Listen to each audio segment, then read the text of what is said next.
भूमिगत जलस्रोतको इतिहासलाई फर्केर हेर्दा तराईका अधिकांश जिल्लाका कृषकहरूका लागि भूमिगत जललाई डिप तथा स्यालो ट्युबवेलको माध्यमबाट सिँचाइ सुविधा उपलब्ध गराउने उद्देश्य अनुरूप तत्कालीन सरकारद्वारा 2024 सालदेखि जलस्रोतको सर्वेक्षण विभागको स्थापना भई कार्य प्रारम्भ गरेको देखिन्छ।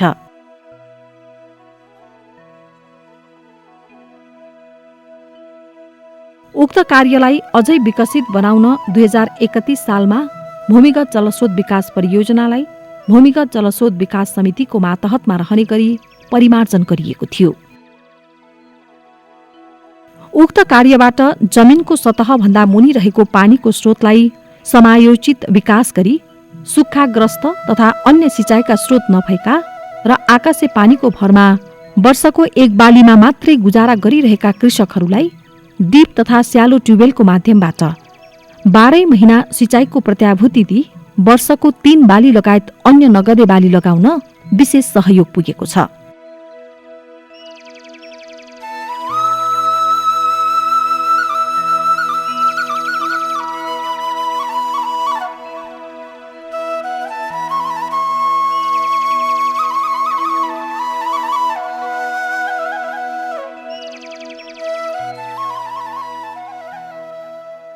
समग्र सिँचाइसँग जोडेर हेर्दा नेपालको कुल क्षेत्रफल 1,47,18,100 हेक्टर मध्ये 35,57,700 हेक्टर जमिन कृषियोग्य रहेको तथ्याङ्कमा उल्लेख छ।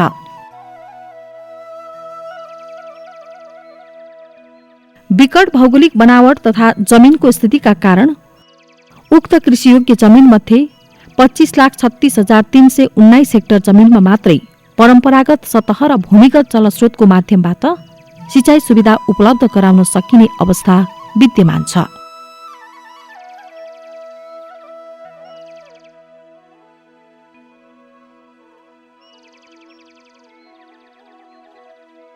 यसमध्ये हालसम्म सतह सिँचाइबाट 10,17,545 हेक्टर र भूमिगत जलस्रोतको माध्यमबाट 5,13,524 हेक्टर गरी 15,31,069 हेक्टरमा सिँचाइ सुविधा उपलब्ध गराइसकिएको छ।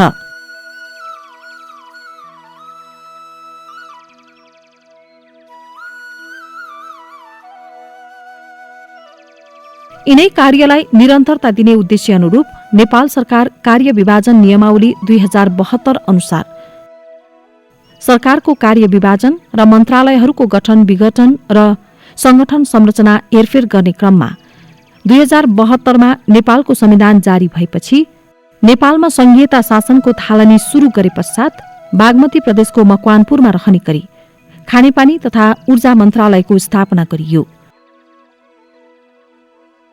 सोही मन्त्रालयको मातहतमा रहने गरी आर्थिक वर्ष 2074-75 देखि चितवन र मकवानपुर जिल्लालाई कार्यक्षेत्र बनाई चितवन जिल्लाको खैरहनी स्थित भूमिगत जलस्रोत तथा सिँचाइ विकास डिभिजनको स्थापना गरियो। यो अफिसको स्थापना चाहिँ 2072 साल जेठ महिनामा भएको हैन। यो चाहिँ पहिला यो स्थापना कालमा चाहिँ यसले चाहिँ भूमिगत जलस्रोत विकास समितिको शाखा कार्यालयको रूपमा यसको स्थापना भएको थियो र यसले चाहिँ चितवन जिल्लालाई नै हेर्थ्यो।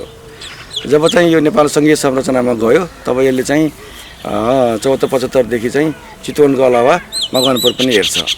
अहिलेको हालको यसको कार्यक्षेत्र भनेको चितवन र मकवानपुर हेर्छ। हामीले डिप ट्युबवेल स्यालो ट्युबवेलहरू चितवन र मकवानपुरमा बनाउँछौँ। मकवानपुरमा चाहिँ करिब 20,000 हेक्टरलाई चाहिँ हामीले चाहिँ मोटामोटी रूपमा चाहिँ हामीले चाहिँ सिँचाइयोग्य जमिनको रूपमा चाहिँ पोटेन्सियल अब त्यसभित्र चाहिँ कति भूमिगतलाई चाहिँ भूमिगतबाट गर्न सकिने भनेर प्रारम्भिक हामीले सोचेको छौँ हैन। त्यसमध्ये हालसम्म 2,000 हेक्टर जति जमिनमा चाहिँ हामीले सिँचाइ सुविधा उपलब्ध गराइसकेका छौँ। संरचनाहरू भूमिगत जल सिँचाइको संरचनाहरू बनिसकेका छ भने चितवनमा हालसम्म चाहिँ करिब 11,000 जमिनमा चाहिँ सिँचाइको संरचनाहरू बनिसकेको छ र यो अझै बढ्ने क्रममा छ हैन। अब धेरै मागहरू छन् यसमा यो सिँचाइ चितवनमा चाहिँ अझ बढी धेरै जमिनहरू सिंचित क्षेत्रहरूको फलकोमा चाहिँ हामीले सिँचाइ संरचना पुर्याउन बाँकी नै छ। जनताको माग त थामै नसक्नु छ हैन।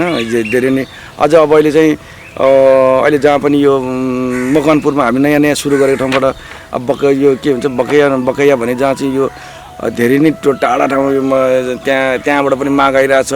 मकनपुरको नयाँ ठाउँहरूबाट धेरै माग आइरहेछ भने चितवनको चाहिँ अब चितवनमा पनि धेरैवटा ठाउँबाट धेरै किसिमको मागहरू धेरै छ। अब मोटामोटी रूपमा हाम्रो यो अफिसले चाहिँ धेरै जस्तो चाहिँ डिप ट्युबवेलको कार्यक्रम गर्थ्यौँ। लास्ट इयरदेखि हामीले साइलो ट्युबवेल कार्यक्रम पनि फेरि पूर्ण सञ्चालन गरेका छौँ। साइलो ट्युबवेलको मागहरू पनि ठेकी नसक्नु छ। अब एउटा कुरा के भने भूमिगत पानी भनेको मान्छेहरूलाई चाहिँ कुन बेलामा मान्छेले हेर्छ भने जब चाहिँ कुनै अरू सिँचाइको सुविधाहरू नभएको ठाउँ जहाँ चाहिँ सर्फेस वाटरहरू नपुगेको ठाउँमा चाहिँ यो ग्राउन्ड वाटर खोज्ने हो। मान्छेहरूले चाहिँ सबैभन्दा पहिला त सर्फेस वाटरलाई नै युज गर्न खोज्छ। त्यो नभएको ठाउँमा चाहिँ आउने हो। हामीले वैकल्पिक सिँचाइको सुविधा नभएको ठाउँमा नम्बर 1 भयो। अर्को चाहिँ जहाँ चाहिँ सिँचाइको सुविधा छ तर 12 महिना पुग्दैन भन्ने ठाउँमा चाहिँ हामीले चाहिँ त्यस ठाउँमा चाहिँ पुऱ्याउँछौँ। यो मुख्य हाम्रो चाहिँ एउटा चाहिँ 12 महिना सिँचाइ कुनै सुविधा नभएको ठाउँमा भने कुनै ठाउँमा चाहिँ 2-3 महिनाको लागि सतही सिँचाइ हुन्छ र बाँकीको बेलामा चाहिँ यो हाम्रो भूमिगतबाट सिँचाइ गर्ने ठाउँमा चाहिँ त्यस्तो ठाउँमा चाहिँ हामी बढी दिन्छौँ।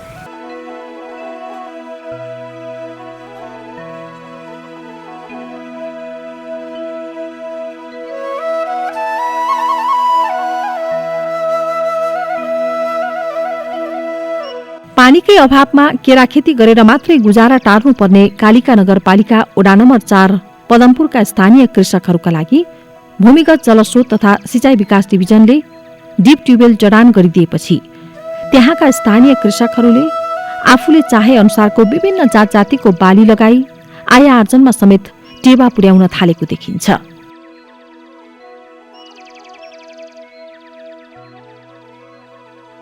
कार्यालयले डिप ट्युबवेल निर्माण गरिदिए पश्चात उपभोक्ताको आफ्नै लगानीमा तार जालीले घेरेर सुरक्षित बनाइएको छ। पहिला त हाम्रो यो सिँचाइ नभएर यो सुक्खा पानीको कोही नभएर त केरा खेती मात्रै गरिरहेको थियौँ हामी। केरा खेतीमा त त्यति पानी नचाहिने जताततै वरिपरि केरा त्यसपछि अनि यो सिँचाइको सुविधा अनि त्यो बोरिङ जताततै माग गर्न थाल्यो कि अनि त्यो जम्मै केराहरू रोग लागेर जम्मै त्यो हटाउन थाल्यो। अनि त्यसपछि यो धानहरू मकैहरू तोरीहरू सिँचाइ अनि गरेर नि बहुत सजिलो बनाएको हुन। न त पहिला त केही बाली नलाए भने तिमी जम्मै सुकेर जाने। अहिले सिँचाइ जताततै भएर नि उपभोक्ताहरू पनि खुसी। जे बाली लाए पनि अलिकति आम्दानी लिन सक्ने कि तरकारीहरू अरू आफ्नो आफ्नो इच्छाअनुसार के तरकारी खेतीहरू अरू यो धानहरू मकैहरू तोरीहरू लाउँदाखेरि पनि धेरै सजिलो कि पानी एकपल्ट 2 पल्ट हाल्दैपछि नि त्यो भने जस्तै बाली लिन सक्ने कि राम्रो। सरकारले कृषकहरूलाई प्रोत्साहन दिएर कृषक पेसामा अभिप्रेरित गराउन सके नेपाली युवाहरू विदेशी नपर्ने र स्वदेशमै बसेर मनग्गे आय आर्जन गर्न सकिने कुरा कालिका नगरपालिका वडा नम्बर 2 का स्थानीय कृषक लक्ष्मी प्रसाद दितालको भनाइ छ। हामीले त्यति बेला त जब बर्सात सुरु हुन्छ जेठमा वैशाखमा कहिले पानी पर्छ र खेत मकै लगाउँ भन्ने हुन्थ्यो। धान खेती त अब जल बिना हाम्रो सम्भवै थिएन सर। अनि मकै भाँचेर असोजको पहिलो हप्तातिर हामीले तोरी छर्थ्यौँ। तोरी छरेपछि हाम्रो 6-7 महिना जग्गा बाँझै हुन्थ्यो। अन्य खाद्यान्न त हामीले अब बेसाउनै पर्थ्यो। निवेक ज्याला गरेर ल्याएर बेसाएरै खानुपर्ने हुन्थ्यो। यो ट्युबवेल 2073 सालमा त्योभन्दा पहिला यहाँ अन्य ठाउँमा चाहिँ बोरिङहरू आएका थिए। यो शान्ति टोल र बलरामपुर टोलको कनक्साभित्र पर्ने जहाँ गरिब सुकुम्बासी एकट्ठा हुने 10 दुरुनी जो कोही बसेका घरमा 2टा बिरुवा रोपेर मैले केही गरी खान्छु भन्ने मान्छे पानीको अभाव बिना तडपिएका थिए। त्यो आवश्यकतालाई हामीले महसुस गरेर सबैजनासँग लागत सङ्कलन गरेर भूमिगतमा गएर हामीले 73 सालमा फाइलिङ गऱ्यौँ। 75 सालमा हामीलाई भूमिगत जल सिँचाइबाट बजेट पर्यो। फेरि अब अहिले धानको बिउ राख्ने धान रोप्ने पनि हामीले अब सुरुवात गर्छौँ यो सालबाट। गत साल पनि अलिकति रोपे। तोरीलाई पनि राम्रो भयो। सबैले सिँचाइ गर्न पाउनुभयो। तोरीको पनि उत्पादन राम्रो बढ्यो। तरकारी खेतीहरू पनि अब अहिले विभिन्न तरिकाले टमाटर लगाउने पानी छ भनेपछि घिरम्ला लगाउने काँक्रा लगाउने तरकारी खेती पनि अब यो बिस्तारै यसलाई हामीले पकेट बनाउने एउटा योजना लिएका छौँ र यसमा हामी अलि सन्तुष्ट छौँ। यो अब एउटा भोकोलाई खाना गरिबलाई आश्वासन भने जस्तो अब यो भोक लागेको बेलामा खानाको जतिको महसुस हुन्छ त्यस्तै खालको हामीलाई महसुस भएको छ। यो एउटा जीवन जिउनेसँग सम्बन्ध रहेको जसले उत्पादन दिएर हामी बाँच्छौँ त्यो चिजमा लगानी गरेको यो ठुलो सराहनीय छ। धान खेती गर्न जल बिना सम्भवै थिएन। कहिले आकाशबाट पानी पर्ला र मकै बाली लगाउला भनेर कुर्नु पर्ने अवस्था थियो। तर अहिले भने डिप ट्युबवेल निर्माण पश्चात करिब 50 टन मकैको उत्पादन बढेको र विभिन्न जात जातिका तरकारी खेती हुने गरेकोमा धेरै सन्तुष्ट रहेको कुरा पुनः लक्ष्मी प्रसाद धिताल बताउँछन्। 2 कट्ठा जग्गामा पनि लाख रुपियाँ कमाउन सकिँदो रहेछ। टमाटर खेती, तरकारी खेतीहरूबाट राम्रो आम्दानी आउँछ। युवाहरू पलायन हुनुभन्दा पहिला उहाँहरूको सोचमा परिवर्तन हुनुपर्छ। म केही गर्छु भने उहाँहरूमा एउटा इच्छा शक्ति जाग्नुपर्छ। कतिपय मान्छेहरूले विदेश जाँदा बुझेकाले केही बुझेछन्, नबुझेका मान्छेहरूले त्यहाँ गएपछि त धेरै नै धनार्जन कमाउन सकिन्छ भन्ने एउटा इच्छा शक्ति। किन म पनि धेरै वर्ष विदेश बसेको, शिक्षक पेसालाई मैले छोडेर गएको, आफूले त्यो ठाउँमा बसेर गरेका दुःखको र सुखको सबै अनुभूति मैले बटुल्दा एउटा अनुभूतिको सङ्गालोले पनि हाम्रो ठाउँमा गर्न सक्यौँ भने पर्याप्त सम्भावना छन्। राज्यले अब सम्भावना भएको ठाउँको पहिचान गरेर, जस्तै अब काहीँ केहीको पकेट बनाउने, सिँचाइ नपुगेका ठाउँमा सिँचाइ दिने, कृषिमा अनुदान दिने, गाईबस्तु पाल्नेलाई गोठ सुधारहरू दिने, गाई नै खरिद गरेर दिने, तपाईँको त्यसबाट दुध बेचेकोबाट हजार रुपियाँ कटाउँदै उसको चाहिँ जीवनस्तर उकास्ने खालको एउटा योजना बनाउने हो भने तपाईँको कसैले कुखुरा पाल्ने, कोही भैँसी पाल्ने, कोही बाख्रा पाल्ने, कोही तरकारी खेती गर्ने, विभिन्न प्रकृतिले अब खाद्यान्न बालीलाई पनि अलि सुधारमुख रूपमा तपाईँको 1 फिट फराकिलो तरिकाले ड्याङ गरेर लाइनिङ गरेर, जस्तो अहिले हामीले यहाँ गरेका छौँ। यो मकै एउटा हाइब्रिड प्रजातिको मकै हो। 1 कट्ठामा करिबन 3 कुइन्टल जतिको दरले फल्छ। 1 बिघा लगाउँदाखेरि अहिलेकै बजार मूल्यले 3,032 भने लगभग लाख रुपियाँ, 20-25 हजार रुपियाँको चाहिँ खर्च घटाउँदाखेरि पनि मान्छेको आय आर्जन 3 महिनामा वृद्धि हुन्छ।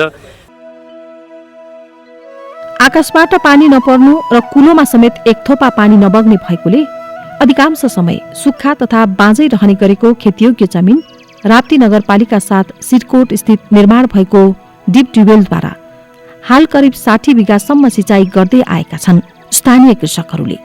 यस्तो सुक्खा समयमा समेत 6 भागमा विभाजन गरी आलो पालो गर्दै पानी लगाउने गरेको र डिप ट्युबवेलकै कारण पुरै खेतीयोग्य जमिन हराभरा भएको देखाउँदै वर्षमा 3 बालीसम्म लगाउने गरेको कुरा स्थानीय कृषक सुकमान गुरुङ बताउँछन्। त्यति साह्रो मेहनत गर्नु परेको छैन। हामी आफैले साधारण केही टुटफुट हुँदाखेरि हामी आफैले बनाइराखेका छौँ र यसले चाहिँ सिँचाइको कुरा गर्नुहुन्छ, सिँचाइ राम्रै भइरहेको छ। यो यहाँ चाहिँ यो सुक्खा ठाउँ हो, एकदमै सुक्खा ठाउँ हो र यसले चाहिँ हामीले करिबन 70 बिघा चाहिँ जग्गा चाहिँ यसले चाहिँ सिँचाइ गर्छौँ। तर हामीले चाहिँ यसको चाहिँ हामीले पालो गर्छौँ, हामीले चाहिँ टोली गर्छौँ। यो जग्गालाई चाहिँ 70 बिघा जग्गालाई हामीले 6 भागमा चाहिँ विभाजित गरेका छौँ। 6 भागमा विभाजित गरेर त्यो जग्गालाई चाहिँ आज 1 नम्बर टोली, त्यो 1 नम्बरको मान्छेले मात्रै पानी लाउनु पाउँछ, अरूले पाउँदैन। अब भोलि 2 नम्बर टोली 2 नम्बर मात्रै लाउनु पाउँछ, अर्कोले पाउँदैन। गएर 3 नम्बर 6 नम्बर पुगिसकेपछि फेरि 1 नम्बर जान्छौँ। फेरि यसरी चाहिँ पालो रोटेसन गरेर लाउने भएको हुनाले हामी सबैलाई चाहिँ सन्तुलित किसिमले पानी बनाउनु, कसैले बेसी लागि गर्ने, कसैले लाउन नपाउने गर्दैन भने सबैले चाहिँ त्यसलाई कति बिघा छ, कति कट्ठा छ, कति छ, त्यो सबै गरेर त्यसको हिसाबले चाहिँ हामीले पानी दिने गर्छौँ। अहिले यहाँ देख्नुभएको छ, यहाँ हराभरै अहिले साल पानी परेकै छैन। यो हराभरा देख्नुभएको छ। धान रोपेका छन् केही मान्छेहरूले, तर सबैले रोपेका छन्, सम्भव हुँदैन। तर केहीले धान रोपेका छन् अलि नजिक मान्छेहरूले। र यो अरू मकै खेतीहरू, अरू खेतीहरू चाहिँ पुगेको छ। एउटा डिप ट्युबवेल निर्माण गर्दा ट्युबवेलको क्षमता अनुसार नेपाल सरकारको करिब 50 लाखदेखि 1 करोडसम्मको लगानी हुने गर्दछ।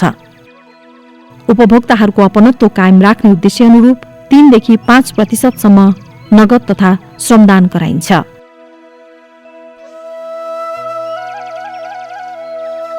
एउटा डिप ट्युबवेलको पानीले करिब 40 हेक्टरसम्म सिँचाइ सुविधा उपलब्ध गराउँछ भने स्यालो ट्युबवेलबाट 2.5 हेक्टर जमिनमा सिँचाइ सुविधा उपलब्ध गराउँछ।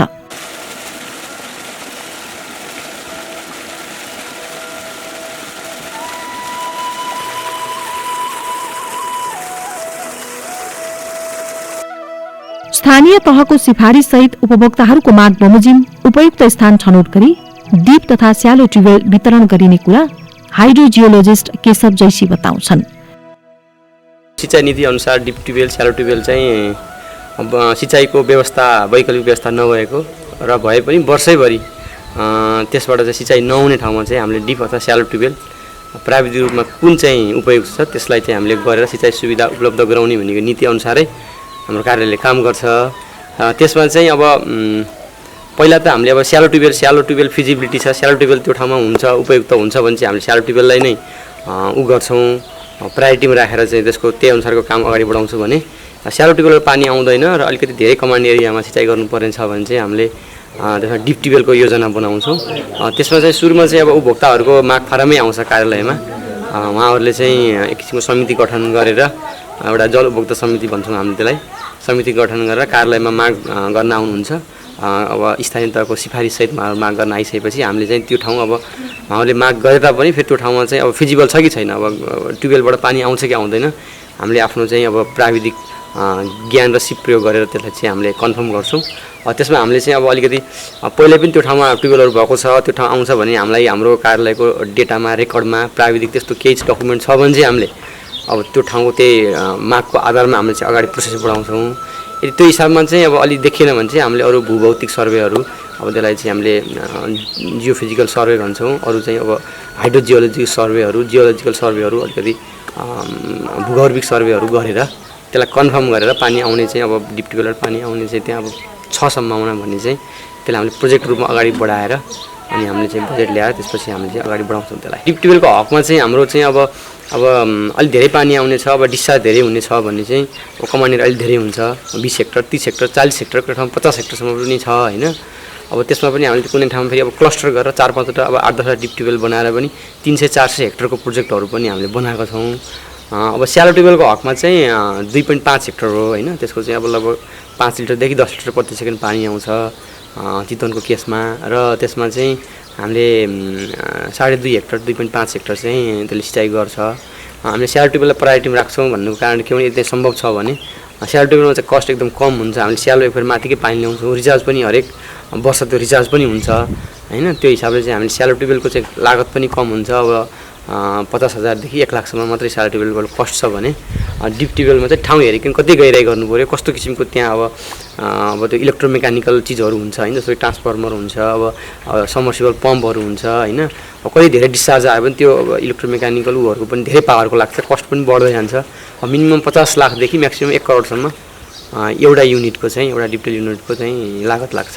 यस कार्यालयले चाहिँ तपाईँको सतहमुनि रहेको सिँचाइलाई पानीलाई प्रयोग गरेर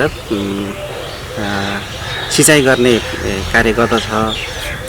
यस कार्यालयमा 2वटा शाखाहरू छ, एउटा हाइड्रोजियोलिस्ट शाखा र इन्जिनियरिङ शाखा गरी 2टा शाखाहरू रहेको छ।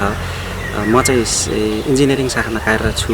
हाइड्रोजियोलिस्ट शाखामा चाहिँ तपाईँको बोरिङ निर्माण गर्ने कार्य, त्यस योजनासँग सम्बन्धित विद्युतीकरणको कार्य र पम्प जडान गर्ने कार्य गर्दछ भने इन्जिनियरिङ शाखाबाट चाहिँ तपाईँको पम्प घर बनाउने, ओभरहेड ट्याङ्की बनाउने र त्यस पछाडि त्यो बोरिङको पानीलाई चाहिँ कमान्ड एरियामा चाहिँ पुर्याएर कृषकहरूलाई चाहिँ पानी वितरण गर्ने सेवा प्रदान गर्दछ। र तपाईँले देख्नुभएको यो कार्यालयले चाहिँ यो पाइप पनि हामीले बहुवर्षीय स्वीकृत कार्यक्रम अनुसार ठेक्काबाट खरिद गरेका हौँ। सिँचाइको अन्य स्रोत नभएका तर कृषि नै मुख्य आय स्रोत भएका गरिबीको रेखा मुनि गुज्रिरहेका स्थानीय कृषकहरूका लागि भूमिगत तथा स्यालो ट्युबवेलको माध्यमद्वारा आफ्नो खेतबारीमा समय अनुकूलको आफूले चाहे जस्तो खेतीपाती लगाउन पाउँदा अति हर्षित देखिन्छन् खैरेनी 5 चितवनका स्थानीय कृषक शम्भु चौधरी। सिँचाइ गर्नलाई साह्रै गाह्रो सर, यस्तो गाह्रो हुन्थ्यो कि पानीको हाहाकार हुन्थ्यो सर, कुलो पनि छैन, फसेरामा पुरै सुक्थ्यो, धानहरू एउटै नहुने सर, बालीहरू भनौँ न एउटै नहुने सर, एक बाली मात्र हुन्थ्यो सर। अहिले त्यही भूमिगतले गर्दा अलिअलि त्यो सिँचाइको सुविधा दिएर पुरै 3 बाली हुन्छ सर। अहिले धेरै चेन्ज भएको छ त, पहिला जस्तै 1 कट्ठामा जस्तै एक बोरा आउँथ्यो भने अहिले 3 बोरा जति आउँछ सर। पानीको सुविधा छ नि त सर अहिले, त्यही भएर मकै लाउँछ, धान लाउँछ, सबै हुन्छ सर, मकै धान गुङ सबै हुन्छ, तरकारीहरू सबै खुर्सानी हुन्छ, केराउ हुन्छ, अनि भिन्डीहरू सबै हुन्छ सर, बोडीहरू। आकाशे पानीको भरमा मात्रै वर्षको 1 बाली लगाई चित्त बुझाउनु पर्ने स्थानीय कृषकहरूलाई यस भूमिगत जलको माध्यमबाट अधिकांश सुक्खा रहने जमिनहरूमा वर्षको 3 बाली लगाई वर्षभरि हरियाली देखिन थालेको छ। तराई भेगका कृषकहरूलाई सतह सिँचाइ भन्दा भूमिगत सिँचाइमा बढी आकर्षित भएको पनि पाइन्छ।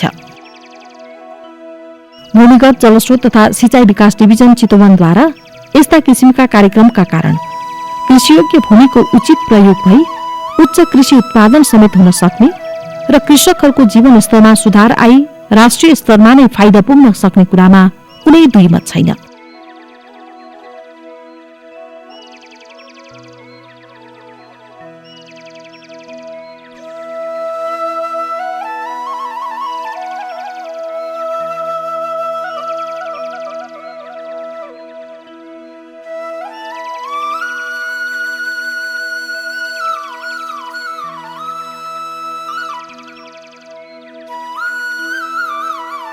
कृषिले कृषि उत्पादनमा वृद्धि तथा उत्पादित वस्तुहरूको समानुपातिक वितरणले नै राष्ट्रको अर्थतन्त्रमा ठूलो फाइदा पुर्याउन सकिन्छ।